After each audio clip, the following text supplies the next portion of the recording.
stories, that's what makes us real, when we can overcome those things, right? That's what makes the journey worth it, right? For sure. And here we are, where you are right now. I'm impressed. Like I said before, I'm impressed with you. I'm impressed with what you guys are doing. I look at your pictures, y'all look so good. I said, damn, I want to go back to Detroit and be a loan officer again. Right? Good, huh? I said, shit. I see you at the New York Exchange. I said, wait a minute, right? All right, what up, everybody? It's your boy Chuck Rucker, Rux Places, the podcast. I'm bringing you a brand new episode today with Demetrius Holloway from Belong Lending in Detroit, Michigan. He is one of the co-founders of a brand new mortgage brokerage.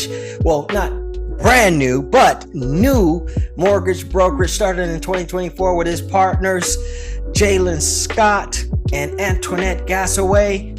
You guys, they're having a grand opening on May 31st. So reach out to them, look them up on the web, and reach out to them and go join the party. They're going to have music and food and education about becoming maybe a first-time homeowner. Maybe it's your second home. Maybe it's an investment property that you're trying to pick up. Go check them out. They are rooted Detroit natives.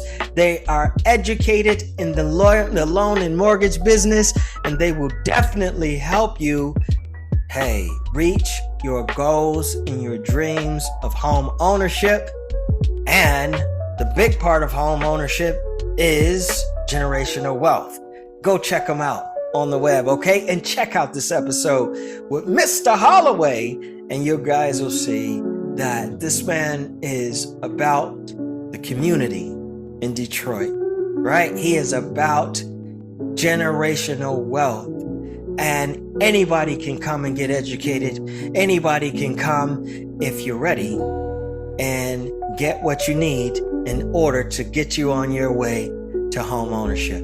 All right, check out this episode. I'm Chuck Rucker, Rux Places, the podcast, and I'm so proud of this young man and this group that are just making life a whole lot better for a whole lot of folks. All right, see you on the inside. I guess you were with Shoreline at that time, or how was that? Where were you with that? So I was like a managing partner, branch manager at a company called Shoreline. Okay. And UWM had this thing where they were reaching out to brokers that they fit what they wanted, and they reached out to me and said, hey, we were inviting you to the New York Stock Exchange to ring the bell when they went public. And I'm like, me? You know what I mean? Like, ring the bell? I was confused. I was like, okay. And yep. I was confused because I was telling the story to somebody that I can't remember where I was at, but I think I was going to Cabo.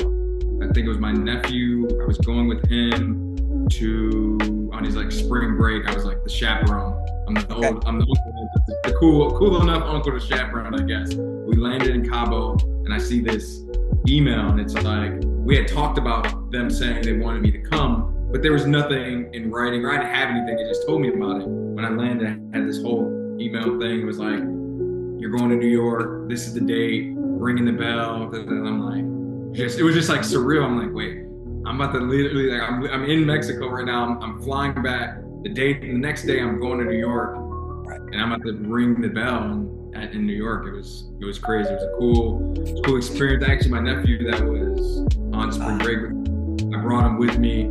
They wouldn't let him in the new, but like he was outside and took pictures. So it was a good experience for him too. You know, it was cool.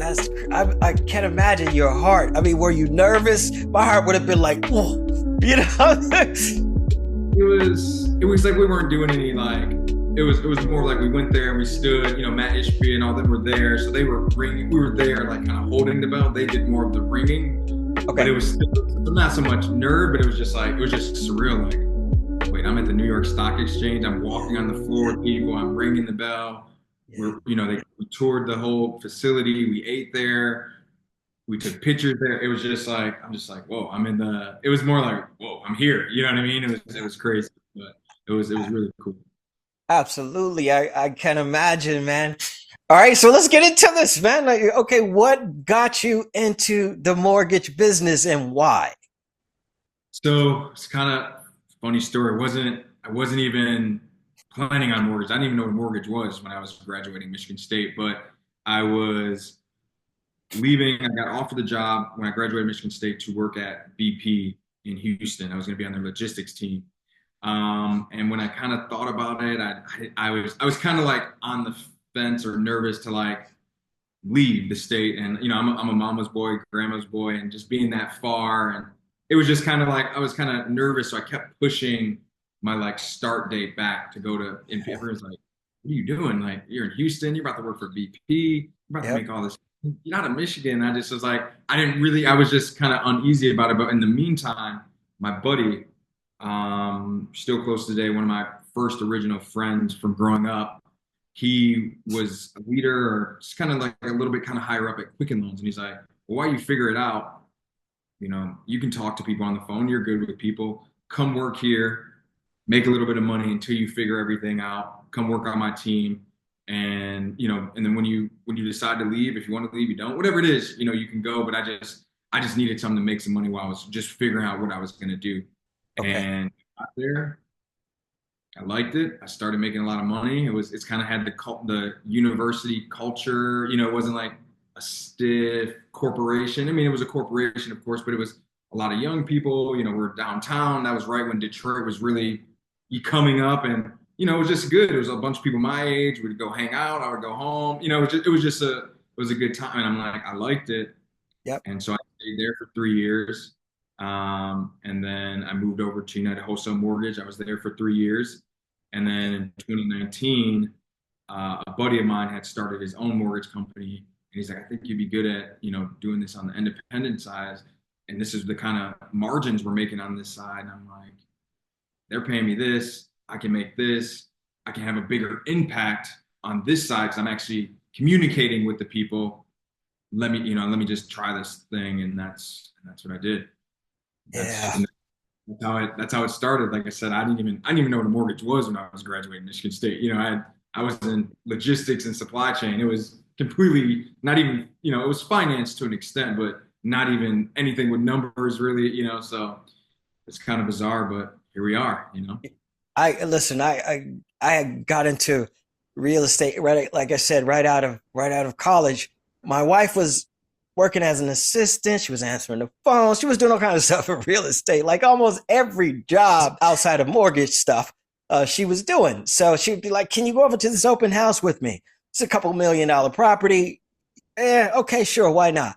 So I'm in the office where she is. So everybody knows my name.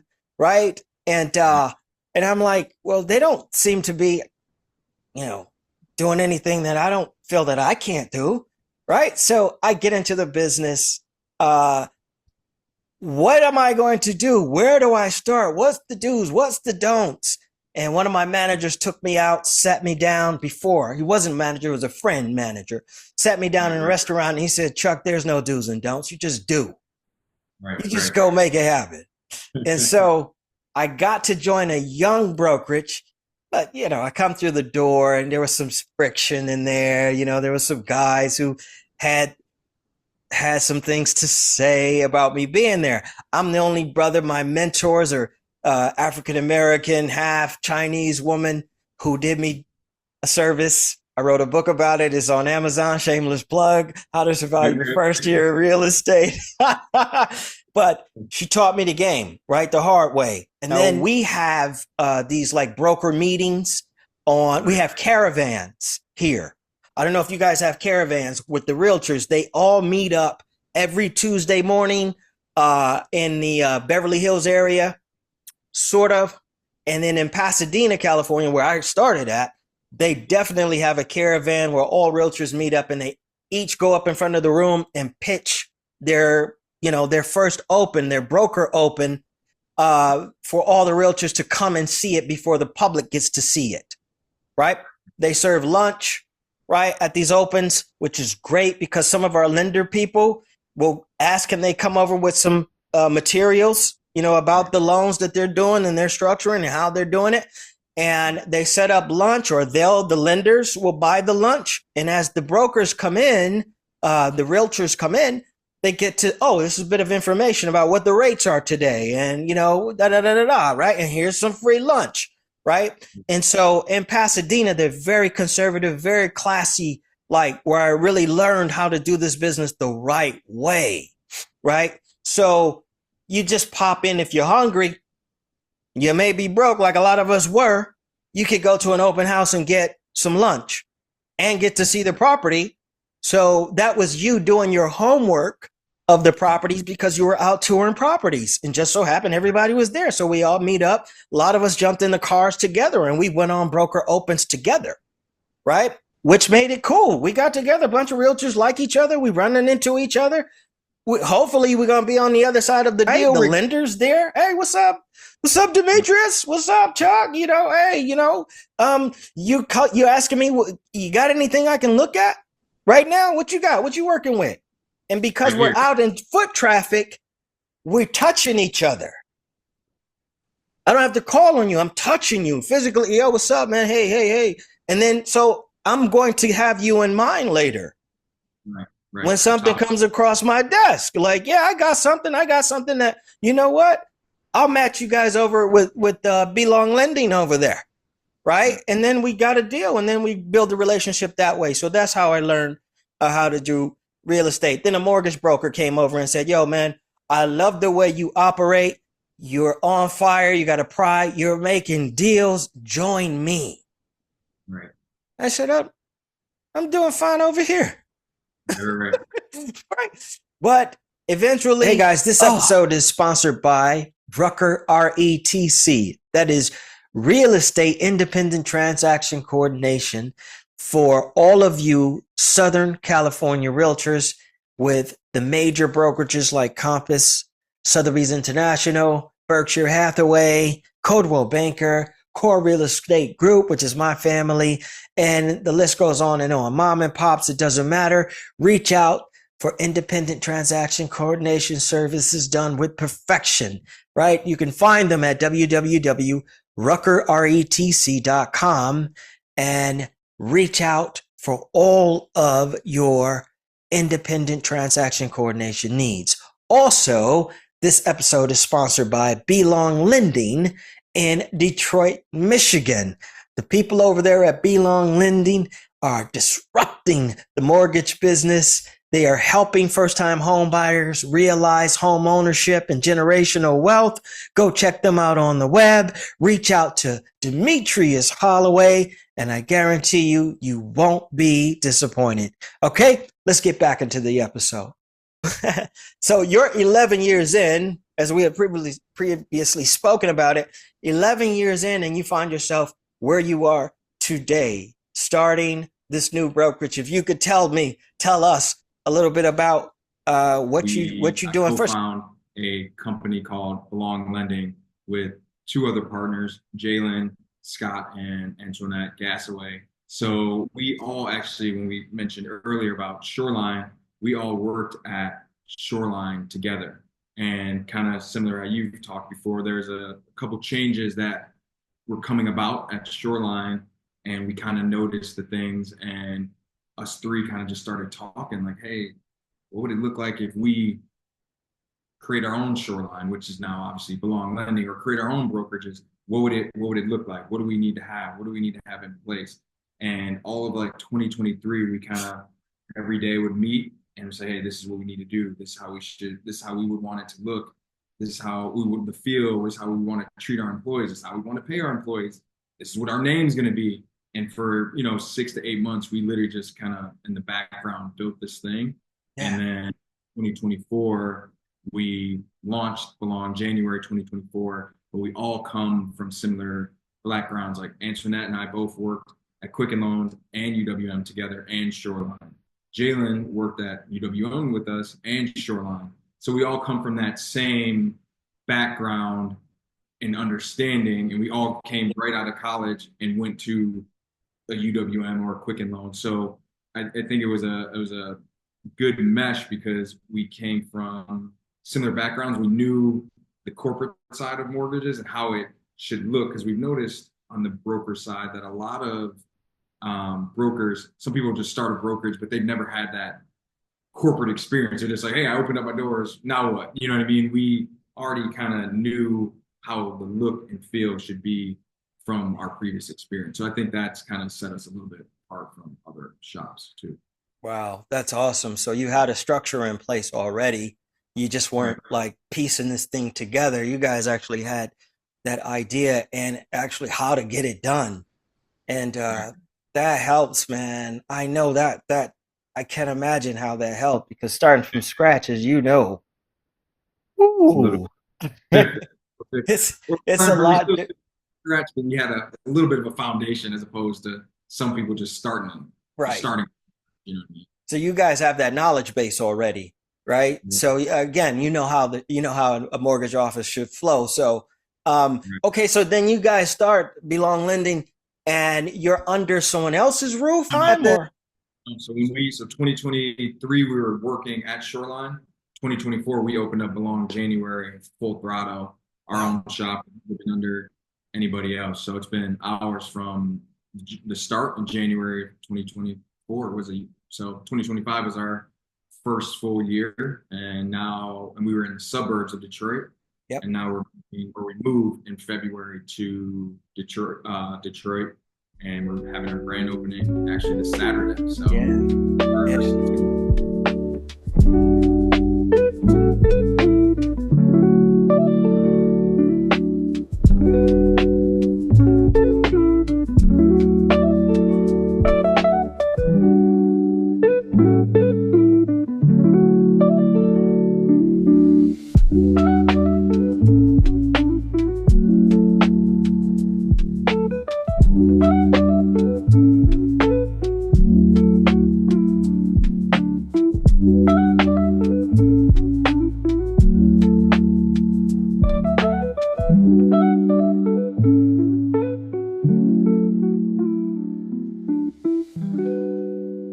actually this Saturday. So Yeah, yeah.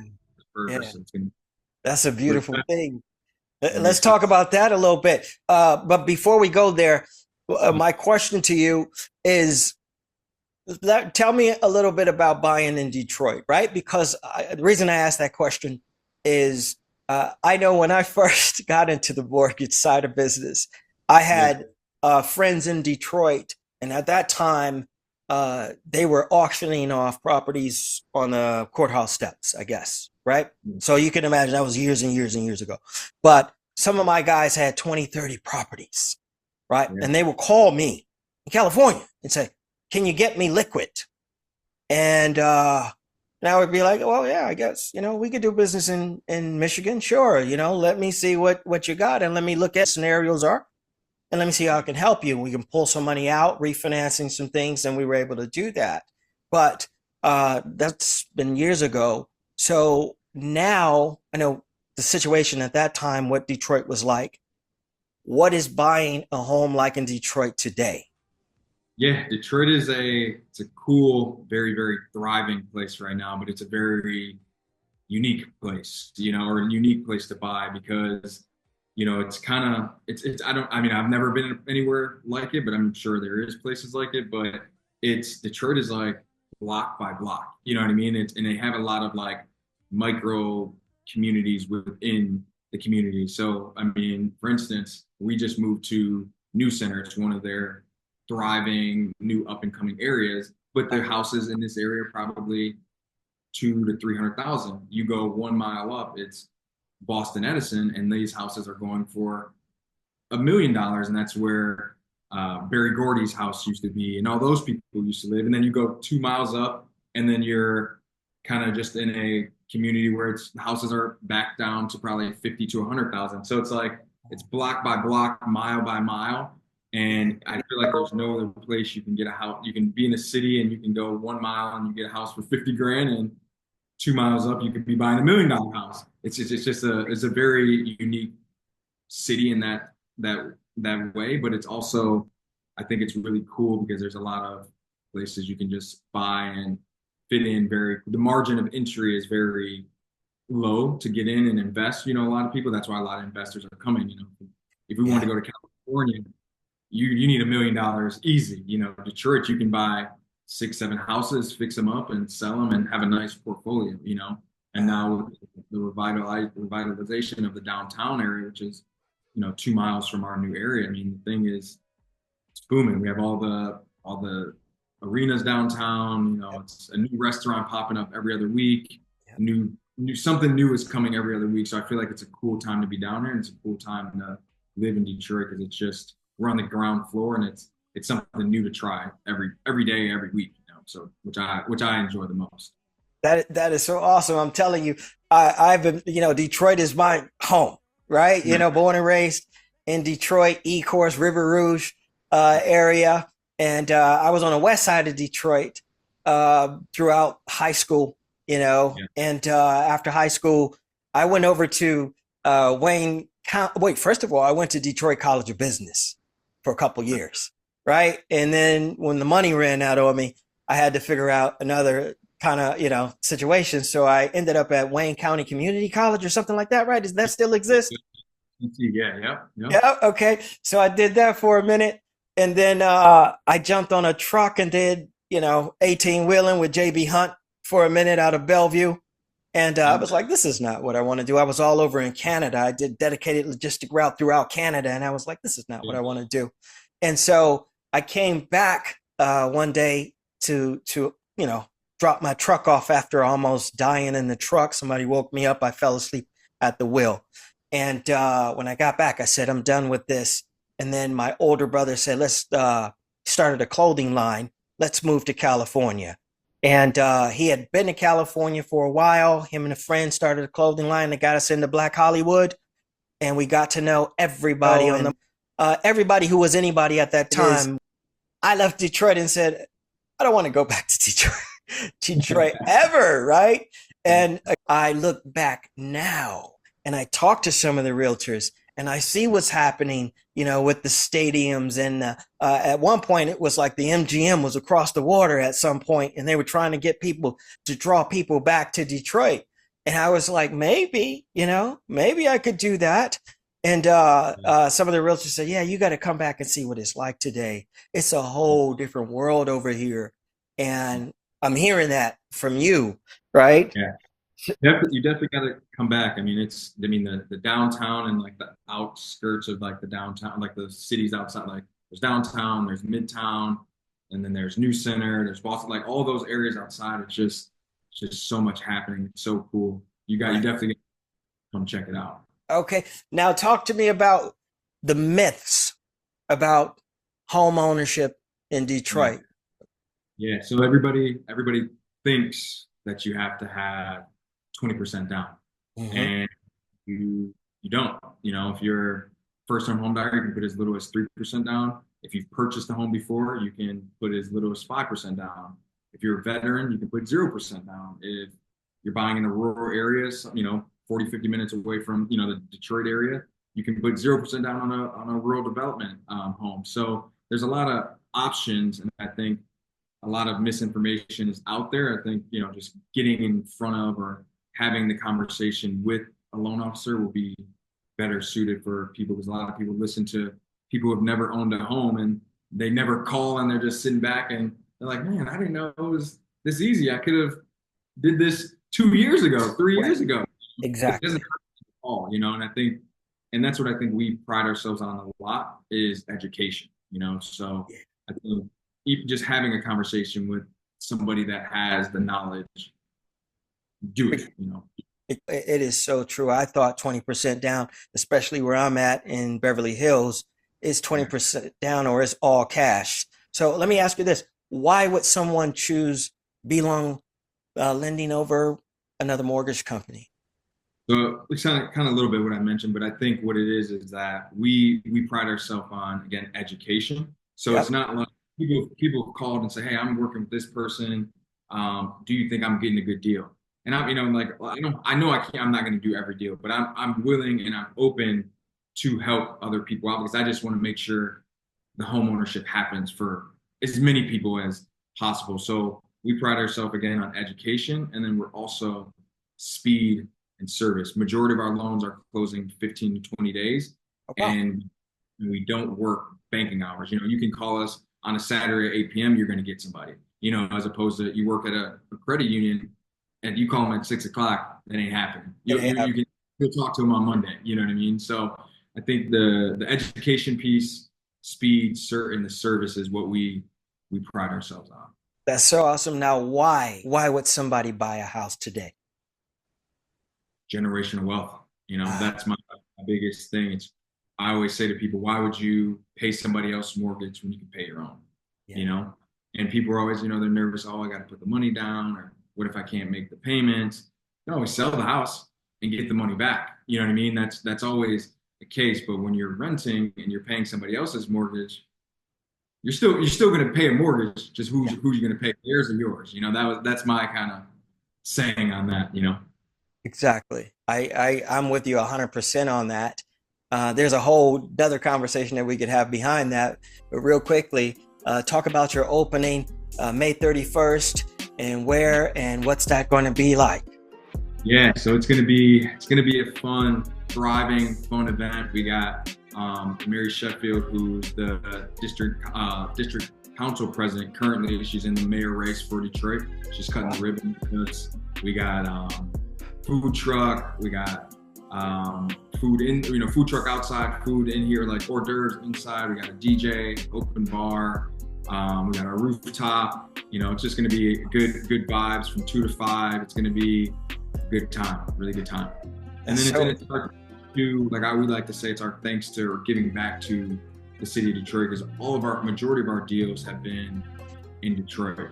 And we want a lot of, and that's why we wanted to make this event. We want everybody that we can get in here, 200 people. I don't know if we're going to fit that many, but if we give 200 Detroiters that come in and drink and dance and have some free food, that's what we really want to see, and that's what we're most excited about. That's so awesome, man. Demetrius Holloway on Ruck's Place. I appreciate your time, man. Thank you so much for blessing me with your presence. I'm so proud of what you guys are doing. And you guys are in Michigan, Texas, Florida, I guess? Yeah, Michigan, Ohio, Texas, Florida, and then the Carolinas and Georgia should be coming here. That is we're working on California. We're getting out there with you. I said, if they're paying the base, then I might join. No, man.